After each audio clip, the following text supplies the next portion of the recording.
এই সংসাৰ মায়াৰে ভৰা। সংসাৰৰূপী বৃন্দাবনত নৱৰসৰ উন্মেষ ঘটাই বিশ্বৰ অধিপতি শ্ৰীকৃষ্ণই প্ৰেম আৰু আনন্দৰ মেলা পাতিলে আৰু ৰসৰ মায়াবী লীলাৰে সমগ্ৰ বিশ্বকে মোহিত কৰিলে।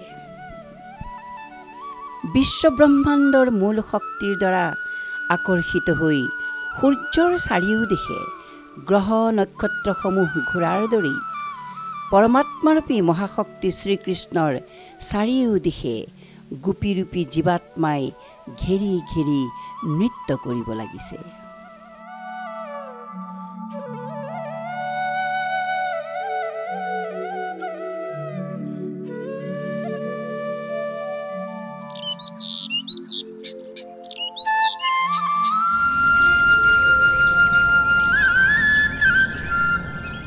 সমগ্ৰ বিশ্ব প্ৰকৃতিত এক প্ৰেমময় সত্তা বিজড়িত হৈ আছে। ইয়াক হৃদয়ৰ অনুভূতিৰেহে অনুভৱ কৰিব পাৰি। ই অদৃশ্য ৰূপত বিৰাজমান হৈ থাকিলেও ইয়াৰ আনন্দক জীৱন্ত ৰূপত অনুভৱ কৰিব পাৰি। য'তেই প্ৰেম আছে তাতেই আনন্দ আছে, য'তেই আনন্দ আছে তাতেই ঈশ্বৰ আছে।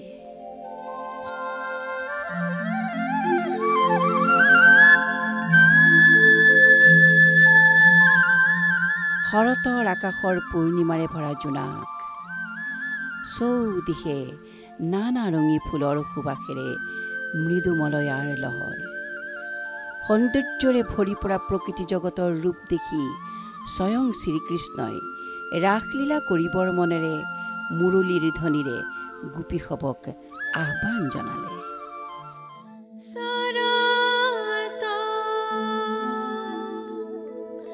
শশাঙ্কৰা কুমালাসু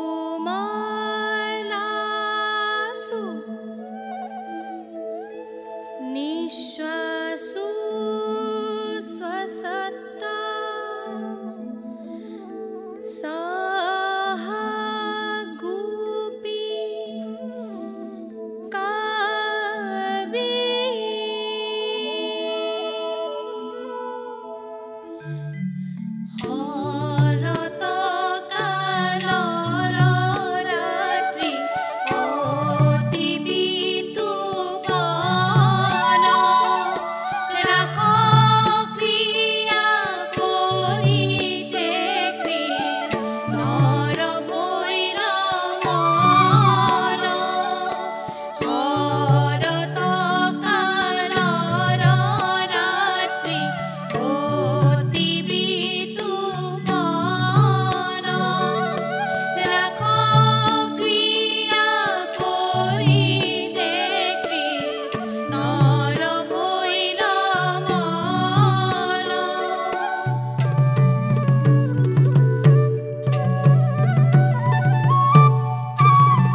মহাৰাস লীলাত ভক্তি প্ৰেম ৰসৰ মহামিলনে সৃষ্টি কৰিছে এক মহামেলা। শৃংগাৰ ৰসৰ মাজত নিহিত থকা গোপীৰ অন্তৰৰ আধ্যাত্মিক চেতনা জাগ্ৰত কৰি প্ৰতিগৰাকী গোপীয়ে নিজকে কৃষ্ণ প্ৰেমী ৰূপে ভগৱান কৃষ্ণত সমৰ্পণ কৰিছে। ৰাসলীলা কোনো কাৰণতে এই সাধাৰণ লৌকিক সংসাৰৰ কাৰ্যৰ দৰে এই শৃংগাৰসৰ প্ৰতীক নহয়। এই সম্পূৰ্ণ প্ৰেমৰ প্ৰতীক, ভক্তিৰ প্ৰতীক। আৰু সেই আমাৰ মহাপুৰুষ শ্ৰীমন্ত শংকৰদেৱে বৰ সুন্দৰকৈ এই কথা লিখি থৈ গৈছে, শৃংগাৰৰ ৰসে আছে যাৰ মতি, তাকো শুনি হৌক নিৰ্মল ভকতি। অৰ্থাৎ প্ৰথমতে শৃংগাৰসত যাৰ আসক্তি থাকিব, তেওঁলোকে ভিতৰলৈ যেতিয়া প্ৰৱেশ কৰিব তেতিয়াহে তেওঁলোকৰ নিৰ্মল ভক্তি জন্মিব। তাৰ উদাহৰণ গোপীসকল। আৰু গোপীসকলে সেইদৰেই প্ৰথমতে যদিও শৃংগাৰসতে আবদ্ধ হৈ সেই প্ৰভু কৃষ্ণক বিচাৰিছিলে, কিন্তু তেওঁলোকৰ ক্ষণিক মুহূৰ্ততে অহংকাৰ ভাৱ উদয় হৈছিল। তেওঁলোকে কৈ পেলাইছিল যে আমাৰ সমান সৌভাগিনী নাই, ভৈলন্ত অধীন যাদৱ ৰায়। আৰু তেতিয়া ভগৱান কৃষ্ণই গম পালে যে মোৰ পৰম ভক্তা গোপীসকলৰ অহংকাৰ ভাৱ উদয় হৈছে, আৰু অহংকাৰ থকালৈকে তেওঁলোকে মোক পোৱাত নিশ্চয় বাধা থাকিব। আৰু সেইকাৰণে সেই ৰাসমণ্ডলৰ পৰা তৎমুহূৰ্ততে ভগৱান কৃষ্ণ অন্তৰ্ধান হ'ল, আৰু গোপীসকলক সেই শিক্ষা দিবৰ কাৰণে আচলতে তেওঁ সেই ভূমিকা গ্ৰহণ কৰিছিলে। আৰু গোপীসকলে তেতিয়া গোটেই বৃন্দাবনৰ খদিৰ বন, ভান্দিৰ বন, লৌহ বন, তালবন, কুঞ্জবন, নিকুঞ্জবন সকলোতে চলাথ কৰিলে, কিন্তু কৃষ্ণক বিচাৰি নাপালে। শেষত তেওঁলোকৰ বুজিবলৈ বাকী নাথাকিল যে আমাৰ আচলতে অহংকাৰ ভাৱ উদয় হোৱাৰ কাৰণে আমি কৃষ্ণক পায়ো হেৰুৱালোঁ। আৰু তেতিয়াই কৃষ্ণ আহি তেওঁলোকৰ সন্মুখত ধৰা দিলে। আৰু তেতিয়াই সেই যে গোপীসকলে ঐকান্তিক প্ৰেমেৰে ভগৱন্তক যোজনা কৰিছে সেইটো কথা প্ৰমাণিত হ'ল।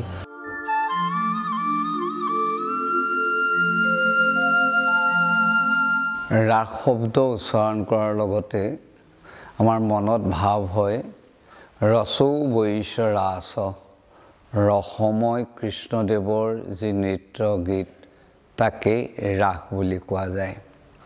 এই ৰাস গোলকত হৈছিল। গোলকৰ পৰা আহি বৃন্দাবনত ৰাস কৰিছিল গোপীসকলৰ লগত কৃষ্ণদেৱে। তাৰপিছত অসমৰ নৱবৈষ্ণৱ ধৰ্মৰ ধাৰক বাহক মহাপুৰুষ শ্ৰীমন্ত শংকৰদেৱে কেলিগোপালৰ মাধ্যমেদি ৰাসক অংকন কৰিছে। সেই কেলিগোপাল নাট এতিয়াও চলি আছে। ৰাসৰ সূত্ৰ নাৰদে কৈছে ৰসৌ বৈ ৰাস, ৰসময় কৃষ্ণদেৱৰ যি নৃত্য তাকে ৰাস বুলি কয়। নৃত্যশাস্ত্ৰৰ মতে কৈছে এক পুৰুষ বহু নৰ্তকীযুক্ত নৃত্য বিশেষম ৰাসম, য'ত এজন মাত্ৰ পুৰুষ থাকে, অসংখ্য নাৰী থাকে, সেই নৃত্যক ৰাস নৃত্য বুলি কোৱা হয়। এফালৰ পৰা যত গোপী তত কৃষ্ণ যদিও ৰাসত দেখা যায়, কিন্তু কৃষ্ণ এজনেই আৰু গোপী অসংখ্য। সেইফালৰ পৰা যত গোপী তত কৃষ্ণৰ ৰাসকো নৃত্যশাস্ত্ৰৰ লগত মিল আছে। আচলতে ৰাস কিন্তু ৰসোবৈ ৰাস হয়। কৃষ্ণদেৱ ৰসময়, সেই ৰসময় কৃষ্ণৰ লগত কৰা নৃত্যক ৰাসটোৱে আচলতে মূল তত্ত্ব বুলি ক'ব পাৰি।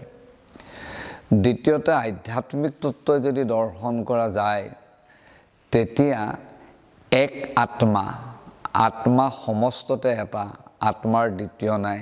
সেইফালৰ পৰা এক আত্মা আৰু জীৱ হ'ল অসংখ্য।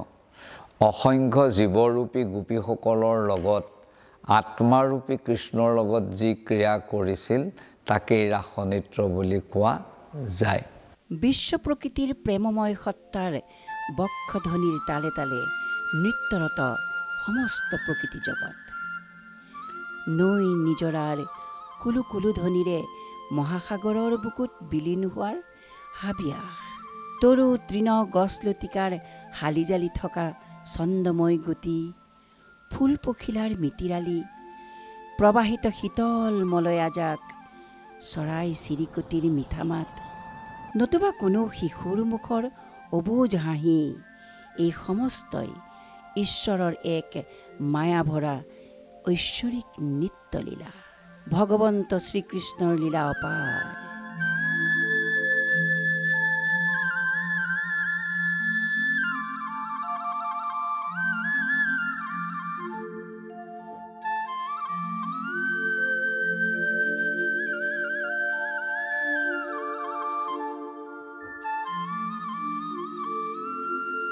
কামজয়ী মহাৰাস লীলাৰে আধ্যাত্মিক দৰ্শনক আধাৰ ৰূপে লৈ জীৱন অতিবাহিত কৰিব পাৰিলে সুখময় শান্তিময় জীৱনৰ অধিকাৰী হ'ব পাৰি।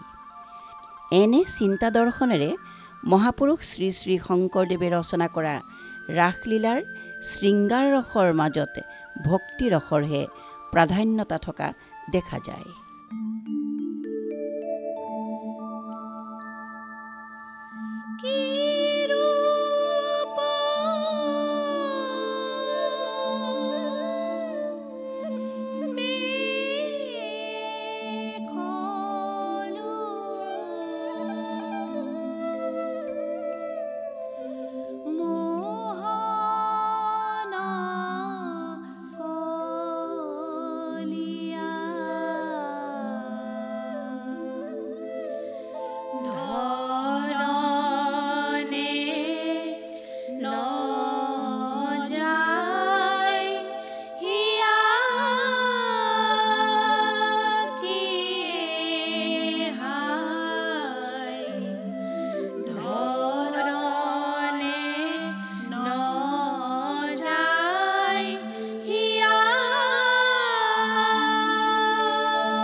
অসমীয়া সমাজত ৰাসৰ গুৰুত্ব দুই ধৰণৰ। এটা হ'ল আধ্যাত্মিক, এটা হ'ল সাংস্কৃতিক। আধ্যাত্মিক গুৰুত্বটো এনেকুৱা যে ই এটা বেলেগ ধৰণৰ ধৰ্মীয় সাংস্কৃতিক অনুষ্ঠান। ৰাসৰ মাজত আমি ৰাস লীলা বুলি কওঁ, শংকৰদেৱে ৰাসক্ৰিয়া বুলি কৈছে। এই ৰাসক্ৰিয়া বা ৰাসলীলা বস্তুটো আচলতে চাবলৈ গ'লে নৃত্য, গীত, অভিনয়ৰে এটা ভৰপূৰ অনুষ্ঠান। এই অনুষ্ঠানটোৱে মানুহক আকৰ্ষণ কৰে আৰু একেবাৰে টানি আনে।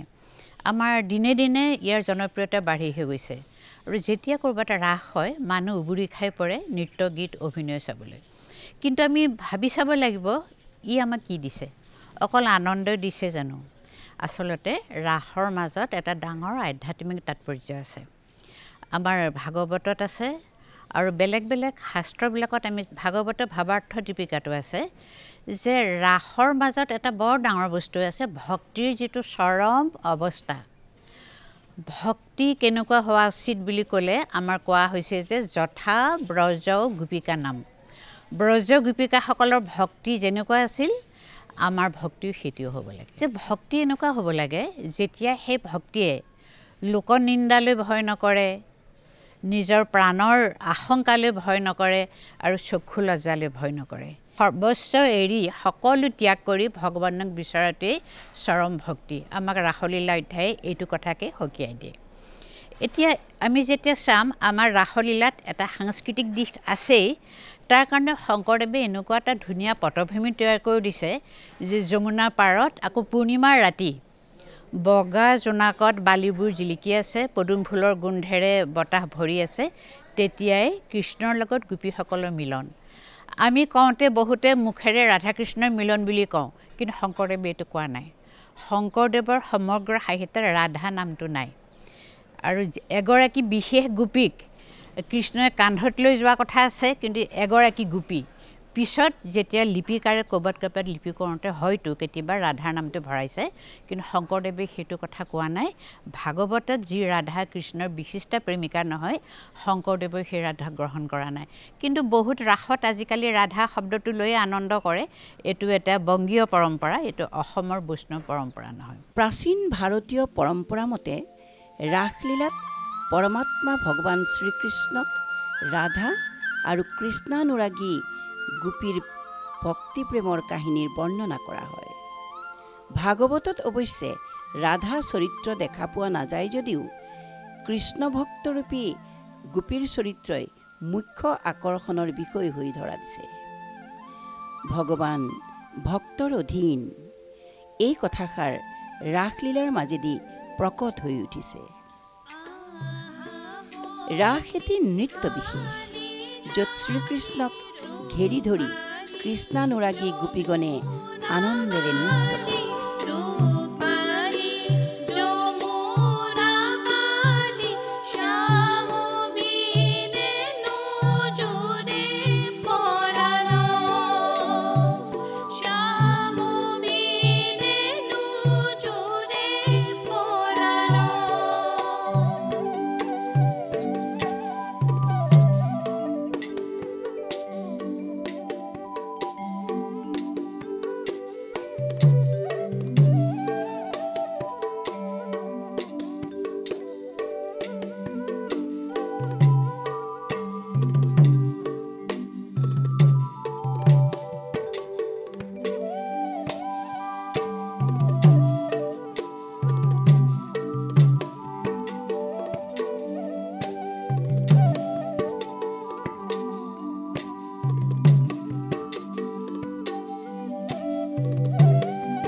কৰে ৰাধাৰ প্ৰসংগটো মহাপুৰুষ শ্ৰীমন্ত শংকৰদেৱৰ কেলিগোপাল নাথ তাত আমি পোৱা নাই আৰু শ্ৰীমদ ভাগৱতত ৰাসলীলাৰ যিবিলাক খণ্ড আছে সেই সময়তো কিন্তু ৰাধাৰ প্ৰসংগটো প্ৰাধান্যভাৱে ক'তো অহা নাই আৰু অসমৰ অতীতৰ যিখিনি ৰাস তাত আচলতে ৰাধাৰ প্ৰসংগবিলাক সিমান বেছি উত্থাপিত হোৱা নাছিল কিন্তু কথাটো হৈছে কি যে যোৱা কিছু বছৰৰ পৰা ৰাধাৰ প্ৰসংগটো অসমৰ ৰাসসমূহত প্ৰাধান্য লাভ কৰিছে আমি কেলিগোপাল নাথখন যেতিয়া চাইছিলোঁ তাত ৰাধাৰ প্ৰসংগ নাই এগৰাকী গোপীক হৈছে মহাৰাসৰ সময়ত শ্ৰীকৃষ্ণই লৈ যোৱাৰ কথাটো আমি দেখা পাওঁ কিন্তু সেই তাত কিন্তু ৰাধাৰ প্ৰসংগ হিচাপে ৰাধা হিচাপে তাত নাই আৰু ভাগৱতত নাই বিষ্ণু পুৰাণত আমি নাই পোৱা আৰু যিখন আমাৰ হৰিবংশত ৰাসৰ কথাবিলাক বিস্তৃতভাৱে আছে তাতো কিন্তু ৰাধা হিচাপত আমি পোৱা নাই কিন্তু ব্ৰহ্মবৈবৰ্ত পুৰাণত ৰাসৰ প্ৰসংগ যেতিয়া উত্থাপিত হৈছে তাত ৰাধাৰ কথাটো আহিছে প্ৰধানতঃ এই ৰাধাৰ প্ৰসংগটো আহিছিল এজন মঞ্জু নামৰ ৰজাৰ দিনত তেখেতৰ ৰচনাত ৰাধাৰ প্ৰসংগটো ৰাসলীলাত শ্ৰীকৃষ্ণৰ লগত সম্পৃক্ত কৰা হৈছিল আৰু তাৰ পৰৱৰ্তী পৰ্যায়ত প্ৰধানকৈ 3জন ব্যক্তিৰ নাম পোৱা যায় প্ৰধানকৈ জয়দেৱ গোস্বামী তেখেতৰ গীত গোবিন্দ যিখন গ্ৰন্থ সেই তাত কিন্তু যেতিয়া শ্ৰীকৃষ্ণৰ ৰাসলীলাৰ প্ৰসংগবিলাক আগবঢ়াই লৈ গৈছিল তাত ৰাধাৰ প্ৰসংগটো প্ৰভূতভাৱে আনিছে আৰু আন এজন বিদ্যাপতি তেখেতৰ ৰচনাটো ৰাধাৰ প্ৰসংগটো আহিছে আৰু আনহাতে চৈতন্যপন্থী যিসকল ব্যক্তিয়ে শ্ৰীকৃষ্ণৰ আৰাধনা কৰে তাত যিটো ৰাসলীলাৰ প্ৰসংগ আহিছে তাত কিন্তু প্ৰকটভাৱে ৰাধাৰ প্ৰসংগটো উত্থাপিত হৈছে আৰু যেহেতু আমাৰ অসমৰ গুৰুজনাই ৰাধাৰ প্ৰসংগটো আচলতে তেখেতৰ ৰচনাৰাজিত কেতিয়াও অনা নাই যেহেতু আমি মহাপুৰুষ শ্ৰীমন্ত শংকৰদেৱৰ সৃষ্টি সম্ভাৰক লৈ আমি ব্ৰতী হৈ আছোঁ আৰু সেই তেখেতৰ সৃষ্টিসমূহক লৈ আমি অসমীয়া জাতি গৌৰৱান্বিত হৈ আছোঁ তেখেতৰ যিখিনি সৃষ্টিত কথা সোমোৱাইছে সেইটোত গুৰুত্ব প্ৰদান কৰিলে বেছি ভাল হয় বুলি মই ভাবোঁ পৌৰাণিক আখ্যান মতে ত্ৰেতা যুগত শ্ৰীৰামচন্দ্ৰ লক্ষ্মণ আৰু সীতা দেৱীয়ে দণ্ডকাৰণ্যত বাস কৰি থাকোঁতে তাত থকা ঋষিসকলে শ্ৰীৰামচন্দ্ৰক পৰিচৰ্যা কৰা দেখিছিল ঋষিগণৰ মনতো শ্ৰীৰামচন্দ্ৰক সীতা দেৱীয়ে পৰিচৰ্যা কৰাৰ দৰেই তেওঁলোকৰো ৰামক পৰিচৰ্যা কৰিবলৈ মনেৰে একান্তভাৱে কামনা কৰিছিল আৰু সেয়েহে ভগৱান ৰামৰ আশীৰ্বাদ পুষ্ট হৈ সেই ঋষিগণেই দাপৰ যুগত গোপী হৈ জন্ম লাভ কৰিছিল আৰু ভগৱান ৰামে ঋষিগণৰ মনোবাঞ্ছা পূৰ্ণ কৰিছিল এইদৰে প্ৰেমৰ মূৰ্তিস্বৰূপ গোপীগণে আনন্দৰ মূৰ্তিস্বৰূপ ভগৱান শ্ৰীকৃষ্ণৰ সৈতে একাত্ম হৈছিল ভক্ত আৰু ভগৱানৰ এই মহামিলনত মহাৰাসৰ সৃষ্টি হৈছিল হৰি নাচে কৃষ্ণ বিমল অম্বুজ বদনা প্ৰভু নাচে কৃষ্ণ বিমল অম্বুজ বদনা হৰি নাচে কৃষ্ণ বিমল অম্বুজ বদনা প্ৰভু নাচে কৃষ্ণ বিমল অম্বুজ বদনা বিমল অম্বুজ বিমল অম্বুজ বিমল অম্বুজ বদনা বিমল অম্বুজ বিমল অম্বুজ বিমল অম্বুজ বদনা হৰি নাচে কৃষ্ণ বিমল অম্বুজ বদনা প্ৰভু নাচে কৃষ্ণ বিমল অম্বুজ বদনা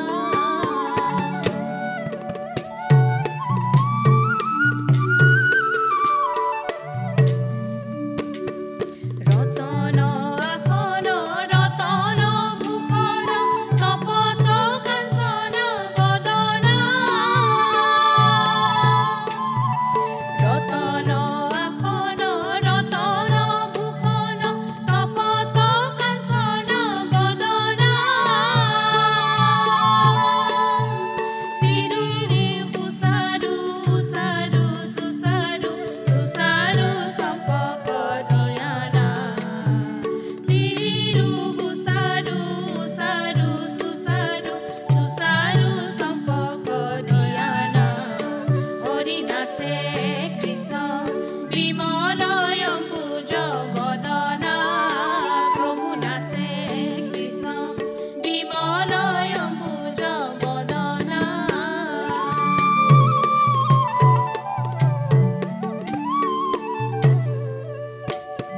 জয় জয়তে আমি উত্তৰ কমলাবাৰী সত্ৰৰ ফালৰ পৰা সকলোলৈকে ধন্যবাদ জনাইছোঁ আমাৰ উত্তৰ কমলাবাৰী সত্ৰত পূৰ্বৰ পৰাই যি ৰাসলীলাৰ যি ব্যৱস্থা যি কৃষ্ণৰ ৰাস ভক্তি যি ৰাসলীলাৰ মাধ্যমেৰে ভক্তিৰ যি পৰম্পৰা আমাৰ মাজত দি থৈ গৈছে যিটো শংকৰ মাধৱ গুৰুকেইজনাই বিশেষকৈ শংকৰ গুৰুজনে কেলিগোপালৰ আধাৰত যি 500-550 বছৰীয়া এই পৰম্পৰা আজিও আমাৰ মাজত বৰ্তি আছে যিটো আমাৰ ভক্তিৰ মাধ্যমেৰে যিটো প্ৰেম ভক্তিৰ কথা কোৱা হৈছে আৰু প্ৰেম ভক্তিৰ মাধ্যমেৰে আমাৰ সমাজখনলৈ এক বাৰ্তা প্ৰেৰণ কৰি আজিকো পৰ্যন্ত সেই বাৰ্তা আজিও আছে আৰু বিশেষকৈ আমাৰ ৰাসৰ যি পৰম্পৰা সেইটো আজি আমি উত্তৰ কমলাবাৰী হিচাপে হওক বা কমলাবাৰী হিচাপে আটাপুৰুষৰ প্ৰতিষ্ঠা কালৰ পৰাই আমি প্ৰায় আজি 350 বছৰ পূৰ্ণ কৰিছোঁ যিটো কেলিগোপাল আধাৰত আজিও আমাৰ সেই পৰম্পৰা চলি আছে আৰু বিশেষকৈ আজি প্ৰথমতে আমি নামঘৰত পৰিবেশিত কৰিছিলোঁ তাৰপিছত মঞ্চলৈ নিয়া হ'ল আৰু পৰৱৰ্তী সময়ত তাক মুকলি মঞ্চলৈও আমি নিয়াৰ ব্যৱস্থা হৈছে কিন্তু আমাৰ যি পূৰ্বৰ যি মূল তত্ত্ব ৰাসৰ যি শংকৰ মাধৱ গুৰুকেইজনে আমাৰ মাজত দি থৈ গৈছে সেই তত্ত্বলৈ আজিও সেই পৰিবেশিত হৈ আছে আৰু বিশেষকৈ আমাৰ উদাসীন পৰম্পৰাৰ ভক্তসকলে স্ত্ৰীৰ চৰিত্ৰত ৰূপায়ণ কৰি এক আধ্যাত্মিকভাৱে যেনেধৰণে ৰাইজৰ মাজলৈ লৈ যোৱাৰ এক সুন্দৰ পদক্ষেপ হৈ আছে আৰু বিশেষকৈ আমি এই ক্ষেত্ৰত আমি সফল বুলি ভাবোঁ আৰু বিশেষকৈ আমাৰ উদাসীন পৰম্পৰাৰ যুৱকসকলে স্ত্ৰীৰ মানে চৰিত্ৰ ৰূপায়ণ কৰি আধ্যাত্মিক চিন্তা চৰ্চা উঠি অহা নতুন প্ৰজন্মৰ মাজলৈ লৈ যোৱাত সফল হৈছে আৰু বিশেষকৈ মই এটা কথা অনুকিয়াব বিচাৰিম যাতে আমাৰ এই ৰাসৰ যি চিন্তা চৰ্চা কৃষ্ণ ভক্তিৰ যি পৰম্পৰা তাক যেনেদৰে আমি ৰাইজৰ মাজলৈ লৈ যোৱালৈ ক্ষেত্ৰত আমাৰ যথেষ্ট অহোহাৰ্থ চেষ্টা কৰি থকা হৈছে আৰু বিশেষকৈ ৰাসৰ সময়ত আমি হাজাৰ হাজাৰ যুৱক যুৱতীক বা তেওঁলোকক আগ্ৰহিত কৰিবলৈ আমি সক্ষম হৈছোঁ আৰু বিশেষকৈ কৃষ্ণৰ যি পূৰ্বৰ পৰম্পৰা যি সেই সময়ত তেৰাৰ যি লীলা কৰি থৈ গৈছিল সেই লীলাৰ আজিকো পৰ্যন্ত তাৰ ধাৰা হয়তো পৰিৱৰ্তিত ব্যৱস্থা হৈছে ক'ৰবাত পৰিৱেশনত ক'ৰবাত আমাৰ পৰিৱেশৰ ক্ষেত্ৰত কিছু নতুনত্ব আহিছে কিন্তু আমাৰ মূল যি ভেটি যি চিন্তা চৰ্চা যি আধ্যাত্মিক চিন্তা সি আজিও বৰ্তি আছে নতুন প্ৰজন্মই যাতে কৃষ্ণ ভক্তিৰ প্ৰতি আগ্ৰহিত হয় তাৰ কাৰণে আমি সকলো সময়তে প্ৰচেষ্টা থাকিব লাগিব আৰু সেই প্ৰচেষ্টা আচলতে ৰাসৰ মাধ্যমেই হওক বা আধ্যাত্মিক চিন্তা চৰ্চাৰ অবিহনে সমাজখন আমি শৃংখলিত কৰাৰ সম্ভৱ হ'ব নোৱাৰে গতিকে মই আশা কৰোঁ নতুন প্ৰজন্মই যাতে আধ্যাত্মিক চিন্তা চৰ্চাৰে আগবাঢ়ি আহক এক সুস্থিৰ সুন্দৰ যাতে আমি সমাজ গঠন কৰিব পাৰোঁ তাৰ কাৰণে আমি সকলোৰ ওচৰত প্ৰাৰ্থনা জনাম